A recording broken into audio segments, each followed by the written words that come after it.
O ministro Alexandre de Moraes, do Supremo Tribunal Federal e do Tribunal Superior Eleitoral, determinou, sem consulta ao Ministério Público e em um inquérito secreto, buscas e apreensões em endereços de 8 empresários, além de bloqueio de contas bancárias e de redes sociais, por uma matéria da velha imprensa que expunha prints de WhatsApp dos empresários e uma conversa em um grupo privado. O ex-diretor-geral da Agência Brasileira de Inteligência, delegado Alexandre Ramagem, divulgou um vídeo com uma breve análise da decisão do ministro Alexandre de Moraes. Ramagem lembrou que a jurisprudência consolidada de que meros prints de WhatsApp não servem como prova em processos judiciais, que os supostos crimes não ocorreram, que os empresários não têm foro privilegiado e não poderiam ser investigados por Moraes, que medidas tão graves não poderiam ter sido decretadas sem a anuência do Ministério Público, que a decisão é sigilosa e que o inquérito é uma clara violação de direitos como o direito à intimidade. O delegado questionou: o que está havendo com a nossa segurança jurídica? Até onde vai chegar esse desequilíbrio fora da vontade constitucional? Tameia Danelon, procuradora da República e professora de processo penal, publicou uma explicação em 10 itens sobre as ilegalidades observadas. 10 pontos sobre a operação contra empresários. 1. Os empresários não têm foro privilegiado no Supremo Tribunal Federal, logo não poderiam ser investigados ou julgados pela Suprema Corte. Artigo 102 da Constituição Federal. 2. O ministro Alexandre de Moraes seria uma suposta vítima, assim, estaria impedido para ser relator do caso. Artigo 252, a linha 4 do Código de Processo Penal. 3. Os supostos crimes inexistentes estão sendo investigados em inquérito ilegal, milícias digitais, pois foi aberto de ofício pelo STF, sem pedido da Polícia ou da Procuradoria-Geral da República, com violação do sistema acusatório. 4. As conversas privadas foram obtidas de forma indevida, com violação da intimidade protegida pela Constituição. Logo, seria uma prova ilícita. 5. Os crimes contra o Estado Democrático de Direito pressupõem uma violência ou grave ameaça, contudo, não se tem notícia de que os empresários praticaram essas condutas contra qualquer poder da República. 6. O PGR não foi ouvido previamente à operação, pois o parecer do Ministério Público deve ser oferecido antes do juiz decidir sobre uma busca e apreensão. 7.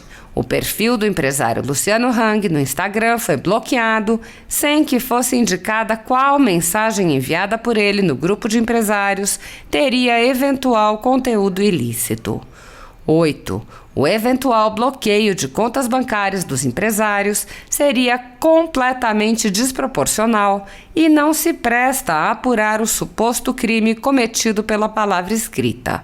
A análise dos extratos bancários não será necessária para provar o eventual delito investigado.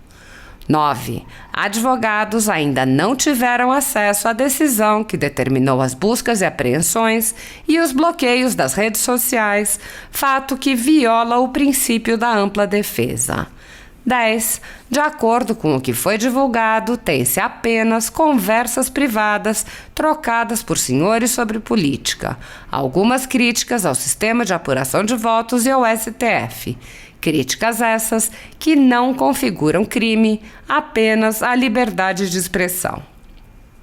O juiz Eduardo Pérez explicou: o ano é 2054, não 2022, e não há mais assassinatos porque as pessoas são presas e punidas com base em previsões de paranormais antes de praticar o crime. É um sistema perfeito até que um policial aparece como assassino em uma previsão e descobre que não é tão perfeito assim. É a sinopse do filme Minority Report.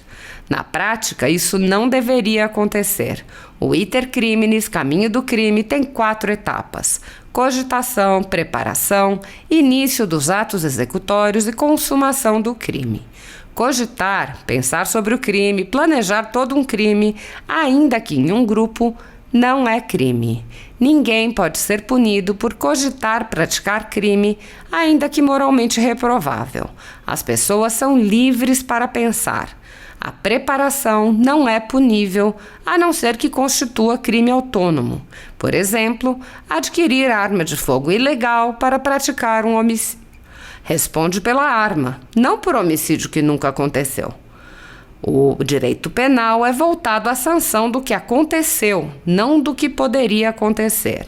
Ainda que se possa falar em crime de mera conduta ou formal, nos quais não se exige resultado, ainda assim precisa haver conduta.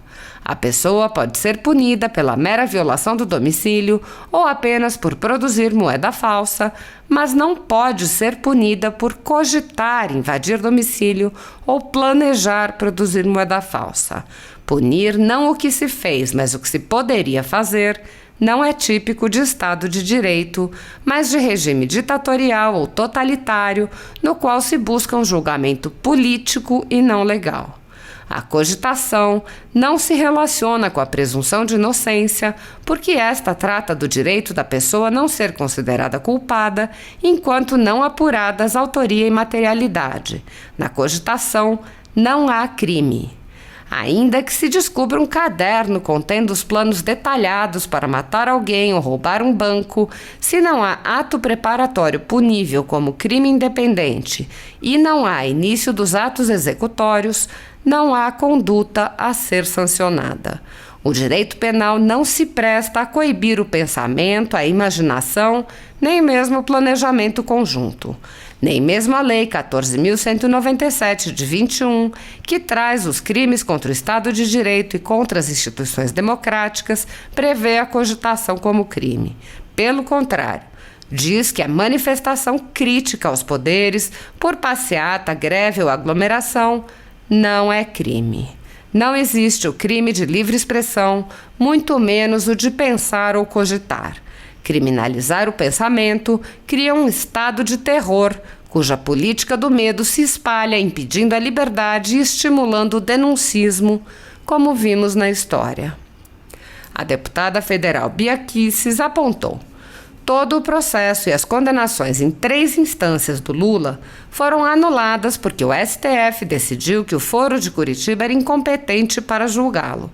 Mas um ministro absolutamente incompetente manda investigar, quebrar sigilo bancário e bloquear contas de empresários sem foro no STF. Sem contar que, no caso do Lula, quem investigou e processou foi o Ministério Público, e as ações do réu eram crimes. E no caso dos empresários, o Ministério Público não participou e as ações não são criminalizadas sequer. São meras opiniões em conversa privada. Adeus, Estado Democrático de Direito. Adeus, democracia. O professor Marco Sintra, doutor em economia por Harvard e professor da GV, disse: regime de medo. Nutro enorme amizade, respeito e admiração pelo ministro Alexandre de Moraes, mas não posso concordar com o que li hoje. Participo do grupo que nada mais é do que uma conversa de clube, futebol, política e economia. Nunca soube de qualquer encontro ou reunião entre seus membros. Conheço pessoalmente uns 4 ou 5 apenas e creio que o mesmo ocorre com os outros membros. Grupo de tolerância total com opiniões divergentes que são uma constante nas conversas. Não há mínimos indícios de ser grupo bolsonarista.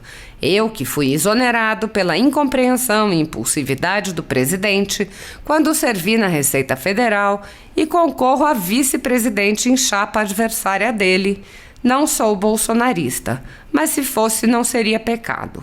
Não se trata de célula revolucionária em articulações criminosas. Nenhum indício disto. Apenas palavras em conversas informais entre uns poucos que por acaso estavam dialogando naquele momento. Ministro, não podemos instaurar um regime de medo. Chega de insegurança. Em resposta a Sintra, Luciano Hang pontuou: obrigado e parabéns, professor Marco Sintra, pelo seu pronunciamento, pois você também sabe que nada fizemos de errado. É mais um grupo de WhatsApp de brasileiros conversando sobre diversos assuntos além de política. Estamos juntos. O deputado federal Capitão Derrite, em vídeo divulgado pelas redes sociais, explicou por que a decisão do ministro Alexandre de Moraes contra empresários é uma clara perseguição política. Ele explicou que os tipos penais que poderiam supostamente ser alegados para a ação exigem o emprego de violência ou grave ameaça, o que não ocorreu. Derrite explicou: foram opiniões de cidadãos em grupo fechado de WhatsApp. São opiniões privadas. Concordar ou não com elas é um direito seu. O deputado lembrou que todo indivíduo tem direito a expor suas opiniões por qualquer meio de expressão.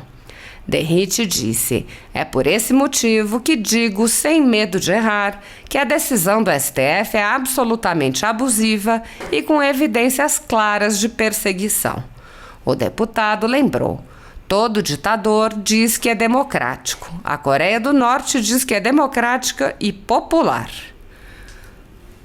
O vice-presidente general Hamilton Mourão afirmou: a ação do ministro Alexandre de Moraes contra empresários brasileiros é lamentável.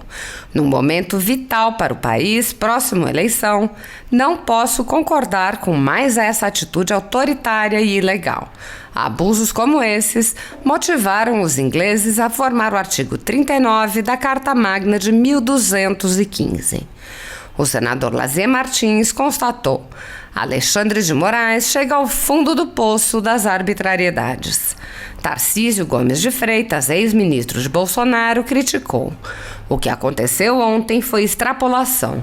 Se a gente achar normal, tem algo muito errado com a nossa democracia. Teve gente que teve busca e apreensão decretada porque deu um joinha. Em uma conversa entre amigos, alguém um dia tem um arrobo e fala uma bobagem. Aí eu vou mandar a Polícia Federal na casa dessa pessoa, que gera emprego, que gera crescimento, que emprega milhares de brasileiros?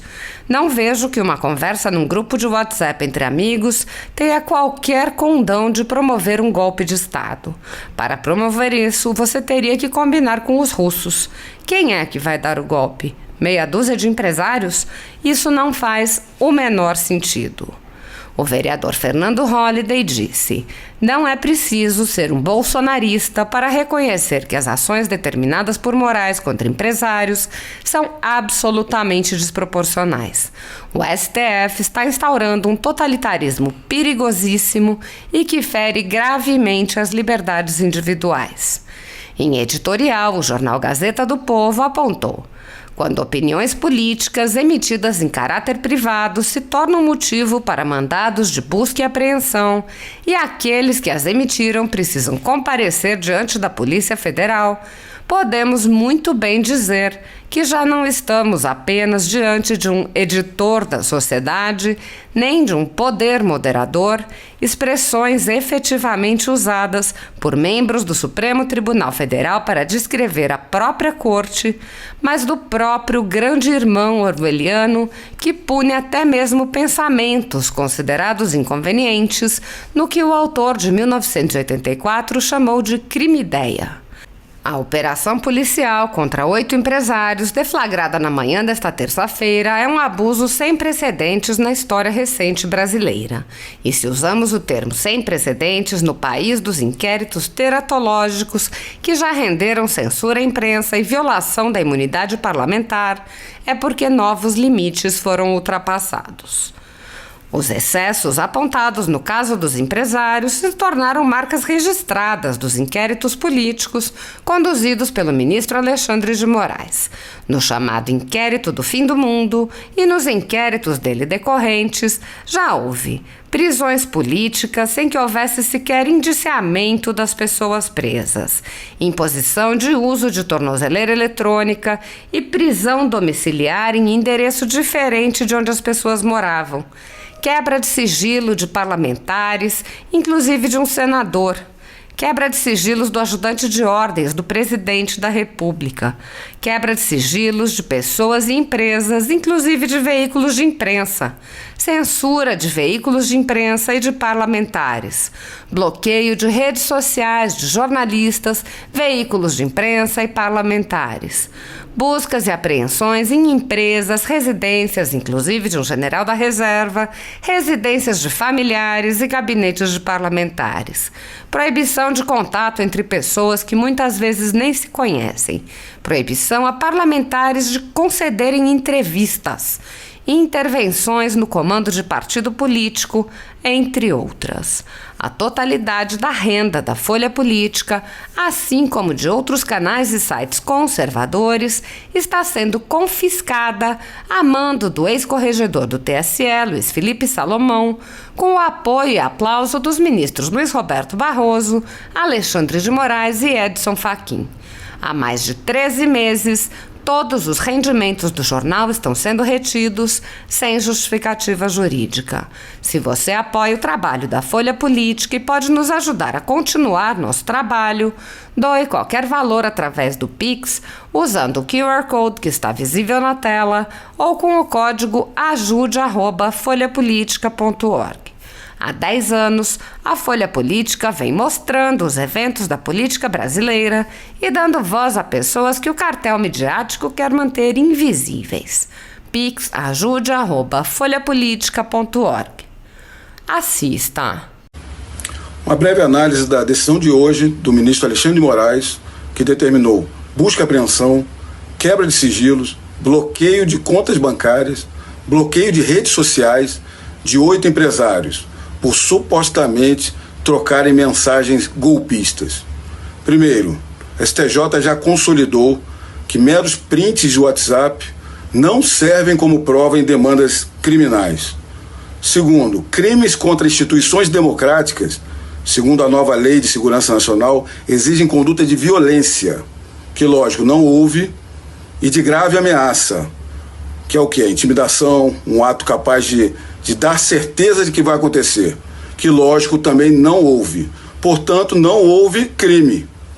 Terceiro, Lei de Segurança Nacional não diz em nenhum lugar que os crimes têm que ser julgados no STF. E mais, nenhum dos empresários possui foro por prerrogativa de função para estar no STF. Quarto, uma medida constritiva como essa, sem passar pelo Ministério Público, que é o fiscal da lei, é o titular da ação penal, segundo o artigo 129 da Constituição. Quinto, não vimos até agora a decisão judicial. Será que os advogados tiveram acesso?